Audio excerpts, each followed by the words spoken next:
श्मशान में जब महर्षि दधीचि के मांसपिंड का दाह संस्कार हो रहा था तो उनकी पत्नी अपने पति का वियोग सहन नहीं कर पाई और पास में ही स्थित विशाल पीपल वृक्ष के कोटर में 3 वर्ष के बालक को रख स्वयं चिता में बैठकर सती हो गई। इस प्रकार महर्षि दधीचि और उनकी पत्नी का बलिदान हो गया, किंतु पीपल के कोटर में रखा बालक भूख प्यास से तड़प तड़प कर चिल्लाने लगा। जब कोई वस्तु नहीं मिली तो कोटर में गिरे पीपल के गोदों फल को खाकर बड़ा होने लगा। कालांतर में पीपल के पत्तों और फलों को खाकर बालक का जीवन येन केन प्रकारेण सुरक्षित रहा। एक दिन देवर्षि नारद वहां से गुजरे। नारद ने पीपल के कोटर में बालक को देखकर उसका परिचय पूछा। नारद, बालक तुम कौन हो? बालक, यही तो मैं भी जानना चाहता हूँ। नारद, तुम्हारे जनक कौन हैं? बालक, यही तो मैं जानना चाहता हूँ। तब नारद ने ध्यान धर देखा।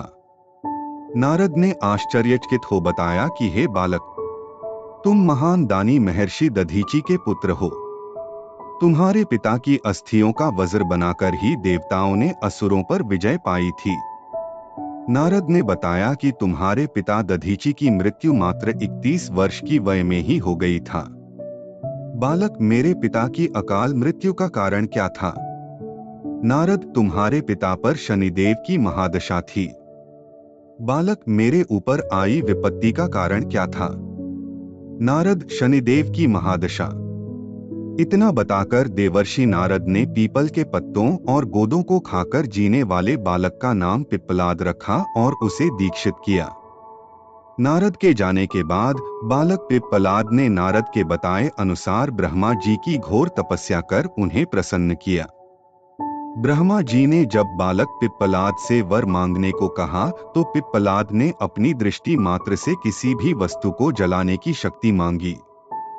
ब्रह्मा जी से वरदान मिलने पर सर्वप्रथम पिप्पलाद ने शनि देव का आह्वान कर अपने सम्मुख प्रस्तुत किया और सामने पाकर आंखें खोलकर भस्म करना शुरू कर दिया। शनिदेव सशरीर जलने लगे। ब्रह्मांड में कोलाहल मच गया। सूर्यपुत्र शनि की रक्षा में सारे देव विफल हो गए। सूर्य भी अपनी आंखों के सामने अपने पुत्र को जलता हुआ देखकर ब्रह्मा जी से बचाने हेतु विनय करने लगे।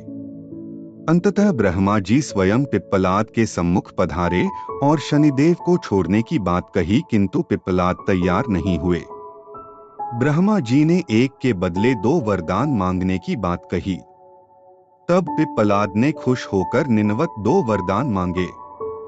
एक, जन्म से 5 वर्ष तक किसी भी बालक की कुंडली में शनि का स्थान नहीं होगा, जिससे कोई और बालक मेरे जैसा अनाथ न हो।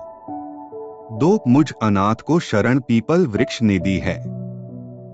आठ, जो भी व्यक्ति सूर्योदय के पूर्व पीपल वृक्ष पर जल चढ़ाएगा उस पर शनि की महादशा का असर नहीं होगा। ब्रह्मा जी ने तथास्तु कह वरदान दिया। तब पिप्पलाद ने जलते हुए शनि को अपने ब्रह्मदंड से उनके पैरों पर आघात करके उन्हें मुक्त कर दिया, जिससे शनिदेव के पैर क्षतिग्रस्त हो गए और वे पहले जैसी तेजी से चलने लायक नहीं रहे। आठ, तभी से शनि शनै चरती यह शनैश्चर अर्थात जो धीरे चलता है वही शनैश्चर है कहलाए और शनि आग में जलने के कारण काली काया वाले अंग भंग रूप में हो गए। संप्रति शनि की काली मूर्ति और पीपल वृक्ष की पूजा का यही धार्मिक हेतु है। आगे चलकर पिप्पलाद ने प्रश्न उपनिषद की रचना की, जो आज भी ज्ञान का वृहद भंडार है।